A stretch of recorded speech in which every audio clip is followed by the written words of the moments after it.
Hey guys, and welcome to a new episode. Hi. So today we're going to talk about what it's like traveling on the road. We've just ticked over a year on the road. Year. Wow, that is unbelievable, isn't it? Yeah, it's mind-blowing.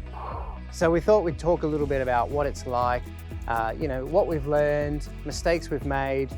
We'll go through a few stats along the way and just give you an idea of what it's like traveling on the road for a year and how we've gone from absolute beginners, literally not knowing anything, to being relatively competent. Yeah, pretty competent. We're not professional, but I reckon we get by all right, right? We're all right. So I think we'll start by talking about first why we decided to do a lap of Australia. Yeah, well, I think there's one word to say, and that's COVID. That really triggered the whole thing. Doing a lap of Australia had always been on our bucket list. We'd never really thought what that would look like because we'd sort of planned it for maybe in about 10 years' time. We'd never talked about whether we'd go around in a caravan or how we'd do it. So starting to think about it was definitely overwhelming because we just had no idea how we were going to approach it, which I'm guessing some of you probably watching this video are at exactly that stage now where it just seems like a huge thing to undertake. Yeah. And yeah, it definitely felt that way for us at the time. And we watched a lot of YouTube videos to sort of start to feel a bit more comfortable about it. But really, we wanted to do it now. We're in a position where there's no overseas travel, so normally we'd use those holidays to go see my family in England, and it was just one of those, if not now, then when? Yeah, I think the timing was just right for us, so we took the opportunity while we could and saved a bit of money while we were in lockdown, and then got out of there and explored the country. Yeah, and 100%, no regrets. And a few stats. Oh, let's go through a few stats we've done on the way. So like I said, we've just ticked over a year of travel. We've done about 26,000 kilometers in the caravan across the country, which is quite a lot, isn't it? That's a lot of Ks. And we've done at least double that in the car. So I'd say we've done at least about 52,000 kilometers in the car, which is just unbelievable, really, isn't it? 3 car services on the trip. Yeah, it's crazy. 3 car services. Yep. We average about 2.5 nights per stop. So that's roughly what our stop's been along the way. Obviously, we've had longer stops, but we've had a lot of one-night stops as well. So that kind of nets out at around 2.5 on average. I think our longest stop was 10 nights. Yeah, 10 nights in Broome was our longest stop. And we've done one-night stops plenty of times across the way. We've at least done 100 tanks of fuel. Well, probably over 100 tanks of fuel. And with fuel prices and what they are today, I can only imagine how much we've spent on fuel. We've got about 140 fridge magnets collected across the way. We're always looking for a good fridge magnet, and it gets hard to find different ones as well once you start racking up that many. We should get those weighed at some point. Oh, I know. Let's see how much extra weight we've added to the caravan. It'll also be interesting how much we've spent on fridge magnets as well. I don't really want to know that either. Yeah. But I think those are some of the stats, some pretty amazing things. We've been to dozens and dozens of national parks, hundreds of beaches, hundreds of towns, and it's just been an absolutely incredible experience. And if you're ever thinking of doing it, do it. We can't recommend it enough. Just put it in the diary for a few years' time and make yourself a little plan and a little budget to get there one day. Yeah, and that's the thing, every single tour that we wanted to do, we did. Yep. So we did have quite a good budget to do the trip, knowing that it was only going to be for a year and then we'd be going back to work. You could do it a lot cheaper, but my advice would be to save as much as you can, because that then gives you the most choice and flexibility as to what you want to do on the trip. So what's it like traveling a year on the road? Hannah, what do you like? What do you love about traveling on the road? I mean, for me, I'm a bit of a talker, and we have met so many amazing people on the trip. Yeah. Some people I think will be lifelong friends. Yeah, absolutely. And I mean, there's just so many amazing reasons to do a lap of Australia. The lifestyle, for one, is incredible.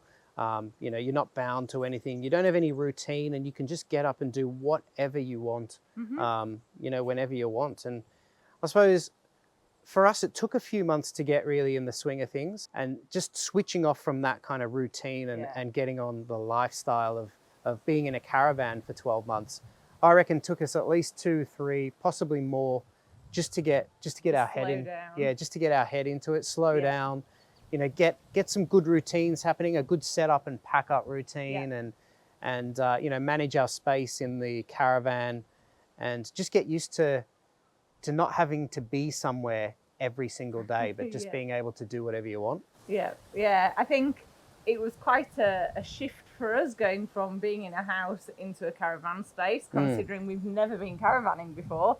So that took a little bit of adjustment, and I think probably the fact everything was new to us. Yeah. That was quite a learning for us. Oh, I think that's what made it a little bit slower as well, because everything was a learning experience for us. Yeah, and at the start we often didn't put the awning and the outside setup because it took us so long to sort of hitch or unhitch this, and then even getting the awning out, and we were just quite slow, and so it seemed like a lot more effort, whereas later on in the trip, because we'd just sort of got it down to a T, down pat, we spent probably a fair bit more time outside, getting the privacy screen up and all of that. Just to give you an idea, if you haven't watched some of our previous videos, way back a year ago, we have never towed anything before in our lives. I haven't even towed a trailer before.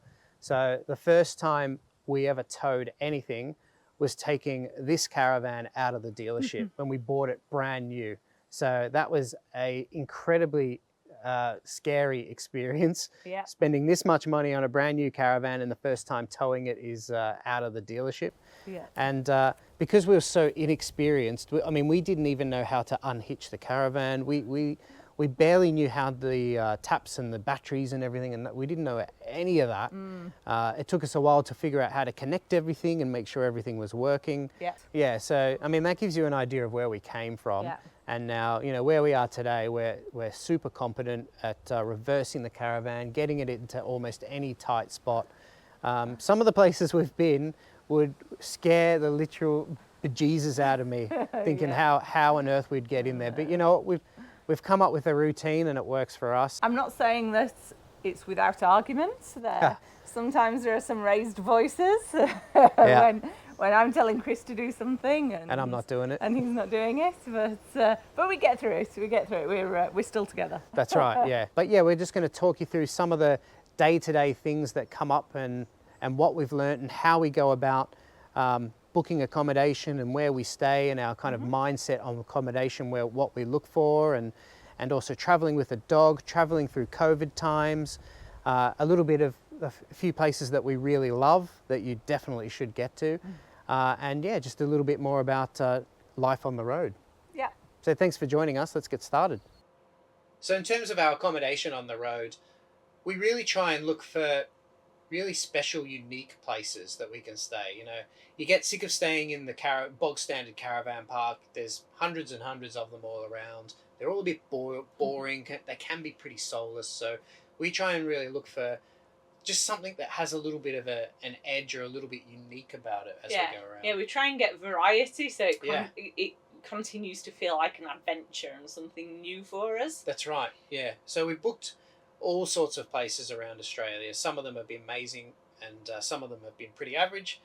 You can check out some of our favourite stays in our top stays video, so I'll link that down below.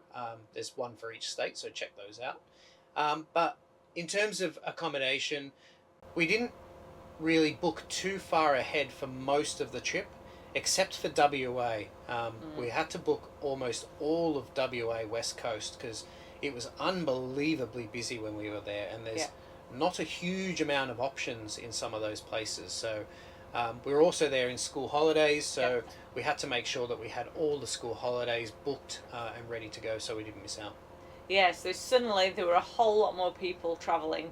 For example, in Broome, I was chatting to a local health professional there who told me that Generally speaking, Broome has a permanent population of 15,000 people, and normally in the holiday season that goes up to 30,000. The police were estimating when we were there, Broome had a population, including holiday makers, of approximately 75,000 people, which was totally unheard of, and explained why whenever we went to the supermarket, there were so many out of stocks on shelf, weren't there? It was empty, the supermarket. And like, we went to Cable Beach a few times, and there were hundreds and hundreds of cars on Cable Beach. It was just madness. I know. So it created an amazing atmosphere. Oh yeah, there. it was so awesome. But just that so many people, we just were a bit overwhelmed seeing so many people. So there's been legs of the trip where we've had to book everything, and then there's been weeks and weeks where we literally don't know. We set off in the morning and we don't know where we're going to be. So it's been a real mixture, and as soon as we feel like we're starting to lag behind or miss out on something, then we start looking at what we need to book going forward. But I'd have to say, like, obviously we've got Archie as well, so we have to look for dog-friendly places, so that limits our search a little bit. But I'd have to say there's really not that many places that we've missed out on, that we wanted to go to and we've missed out on, either because, one, we've got a dog, or it was too busy. But we have also been flexible, so for example, our original dates, we couldn't book in at RAC Monkey Mire, and that was one that was on our sort of trip must-do list. So we asked them, well, when could they fit us in? Booked to those nights, and then planned the trip around it. That's kind of our method on how we've done accommodation, and we've been to all sorts. We've been to wineries, cattle stations, normal, just all sorts of sheep stations, farms, caravan parks, beaches. All sorts. Wiki Camps has been our Bible with accommodation. 99% of the time we've used Wiki Camps. It's such a good tool, isn't it? Yeah, there's no doubt. I think the best investment that we've had, even with the caravan, the car, all of this stuff, I reckon Wiki Camps, $8 for that app is the best investment you'll ever make if you're traveling a lap of Australia, or just a couple of weeks. Wiki Camps is just unbelievable. I mean, it's so flexible, the fact that you can do all of the filters, you can actually create a trip planner, so we actually have our entire trip that's recorded and maps out in terms of the dates. So it's a great tool. A great tool to have. So obviously we've been travelling Australia with Archie, our Labrador Cross Border Collie, which has been an absolute pleasure. We absolutely love having him with us. But we have just done an episode recently about travelling with your dog, because we get asked so many questions about it, and what we do to find pet sitters, what we do with national parks and that kind of thing, and how we get around just travelling with Archie. So we've actually recently done another video, which I'll put a card here and also the link in the description below. So check that one out when you finish this video as well. And part 1 too. We've actually got 2 travelling with dog videos covering slightly different topics. Yeah, we do. So the first one's about kind of your pre-trip more, and then this one's focused on finding a pet sitter and how it is travelling with a dog. So we won't go into too much detail here, but if you're interested in those, definitely check those out. Another challenge, I suppose you could say, was travelling during COVID. We were surprisingly lucky and cannot complain. We didn't get held up anywhere, really. Oh, we've been so lucky. That's another question we get asked, like, how has it been travelling with COVID? We have been so lucky not to be locked down or stuck in quarantine or have any issues crossing borders.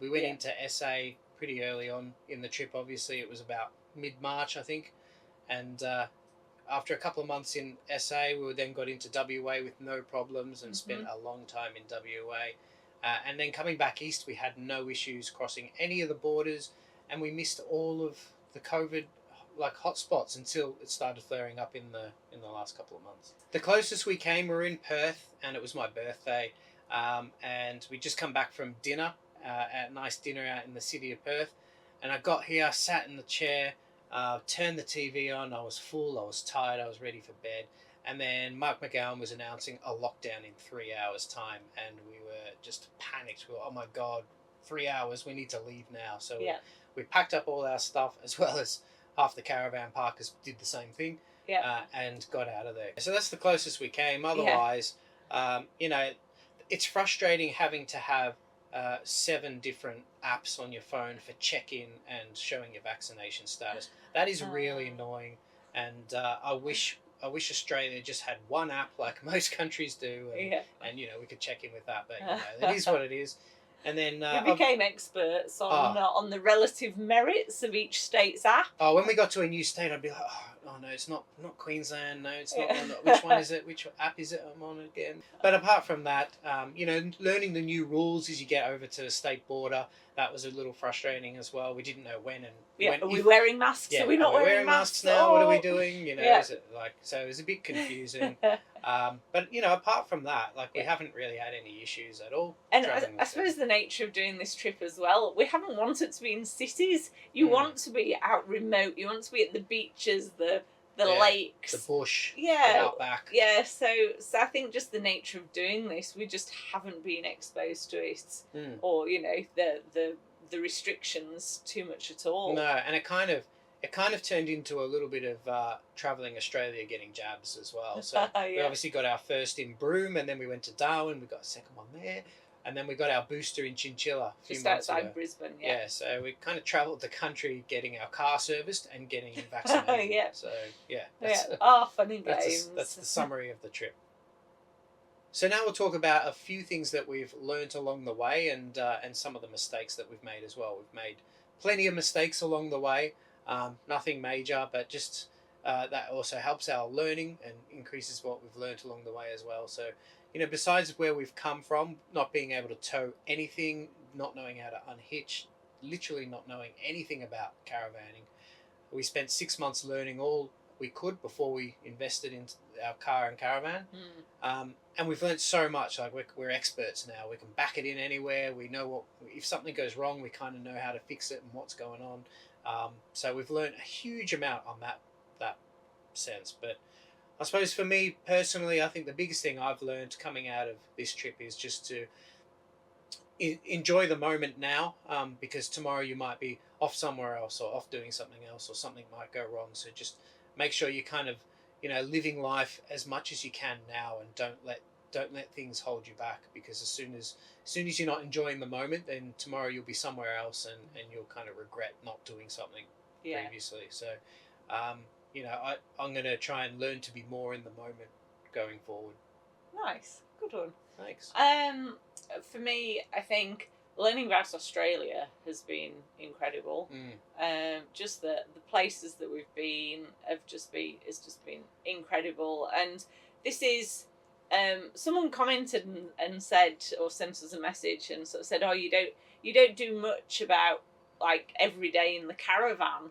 And to us, that hasn't really been the focus of this trip. You know, the caravan just facilitates what we've been able to do. So probably at the start, that sort of first few months where we were getting used to it, we probably did a few more videos where we were talking about what we were doing in the caravan. I mean, the reality is we're just, you know, it's just everyday living in here. We're cooking as we would. We're really not doing anything. It's not always as interesting as you may think it is. We're actually pretty boring when we're just hanging around in the caravan. Yeah, we might just have the TV on in the background, and you know, we for us, it's not really about the caravan lifestyle. It's about what that has enabled us to do, and it's about exploring Australia, because this country is just one of the most beautiful places ever, and there's so many amazing places to see. You know, we want to bring the amazing places and show you those rather than showing you what's inside our caravan. Yeah, so when we were watching YouTube videos before our trip, we were watching a combination of videos that talked about, just because we didn't know anything about caravanning, we were watching caravan videos in terms of what to choose and things. But I think once we'd made those decisions, we sort of got a bit fed up of those videos. But the videos that we really loved were the ones where we were seeing places around Australia, which then enabled us to, we'd have our Wikicamps app and we'd be like, we have to go there, add it. And we ended up with a really good plan before the trip as to where we wanted to go. And I think because we'd done that so far in advance as well, it didn't ruin the surprise for us. it just stopped us feeling regret that we'd missed places because we'd actually done quite a lot of research beforehand. And it also meant when we got to a place, you know, when we'd get somewhere, I'd open Wikicamps, have a look around, see what I've favorited in the past and go, oh yeah, that's right, I remember this, we need to go here, we need to go there. And so a lot of the hard work was done.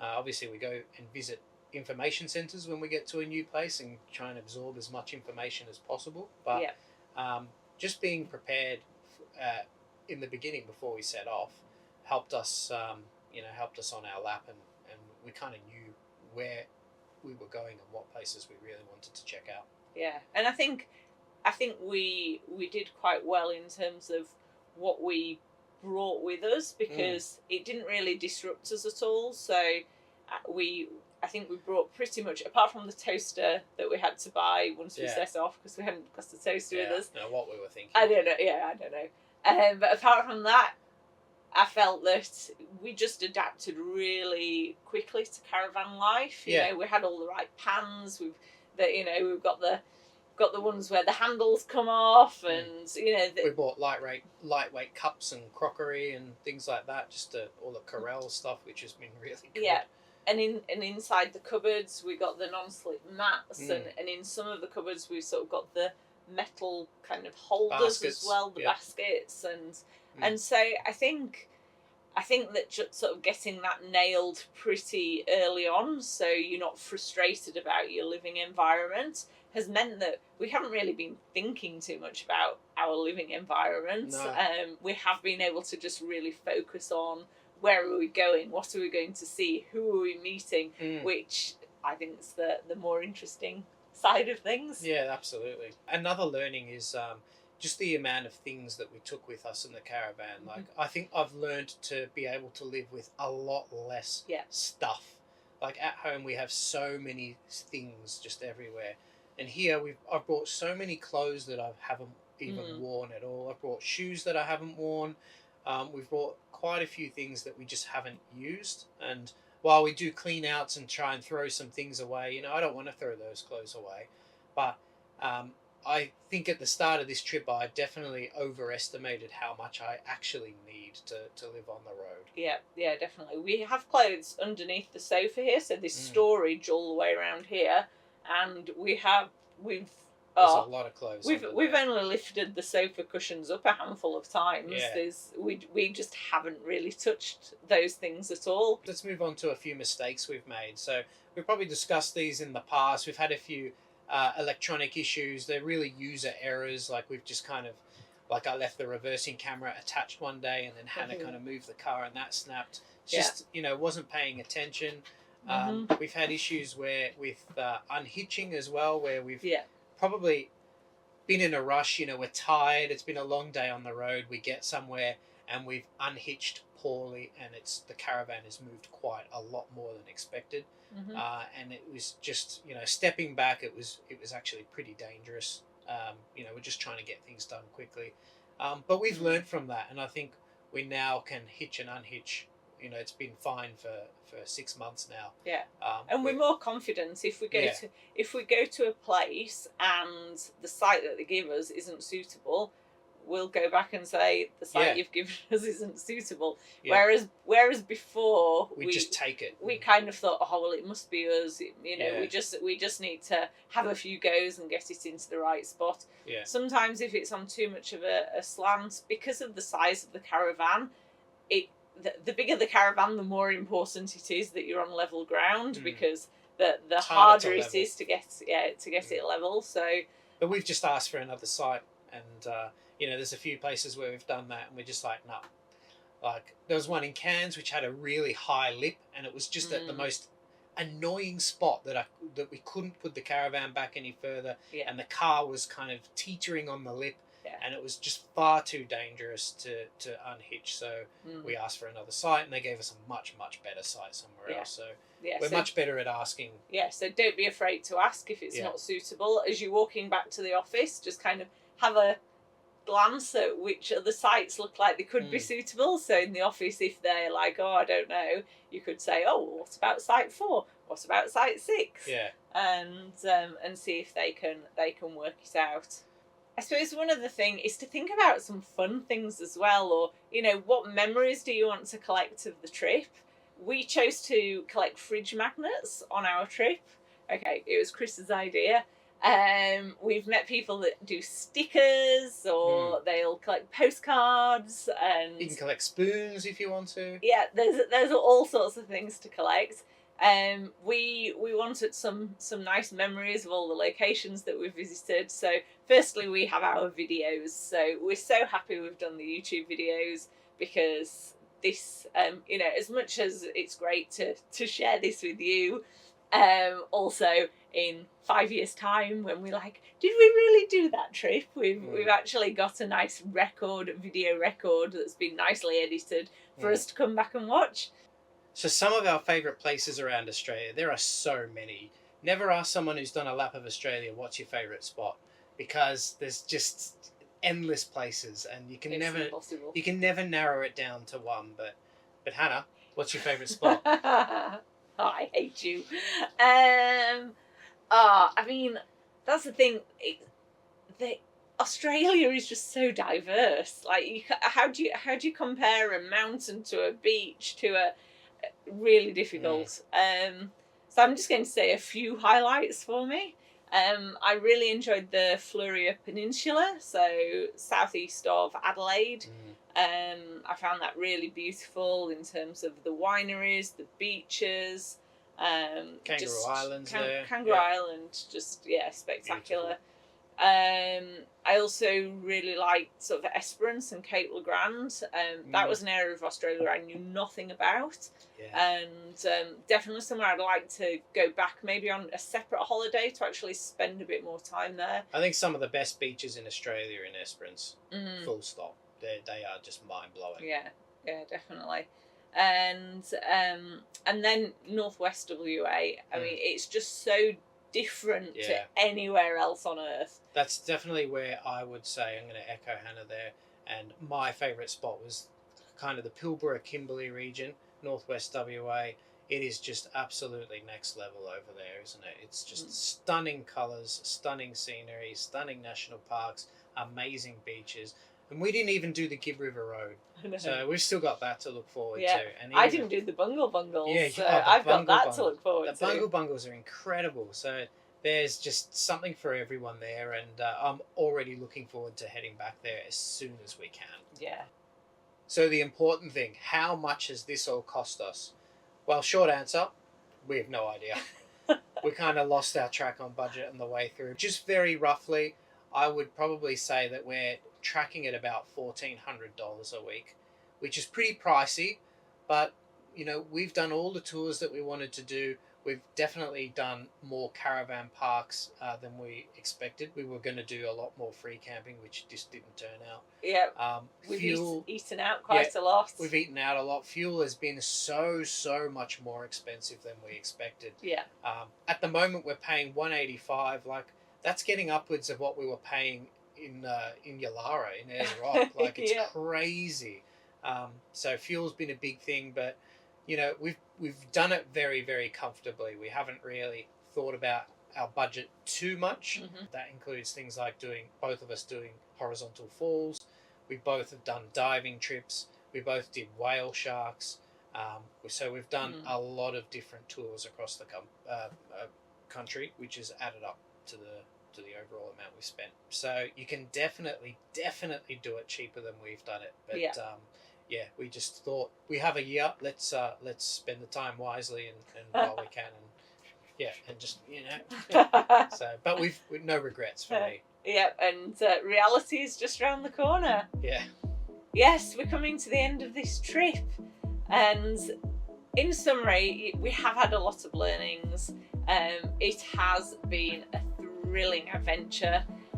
If any of you have any other questions, I'm sure there are some specifics that we've missed, because it would be a 5-hour video if we went through everything in detail.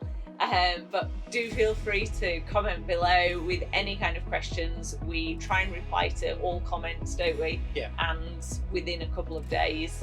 So yeah, we've really enjoyed you all coming on our adventure with us. This isn't the end for the channel, although it's the end for this particular 12-month trip. But yeah, thanks for joining us again, guys. Really hope you found this really interesting. Again, like Hannah said, drop any questions down below. Give us a subscribe as well. That really helps our channel move along a lot. And like the video as well. It really helps us out. But if you got any questions, leave them below. But yeah, thanks for joining us, and we'll see you next time. See you guys. See ya.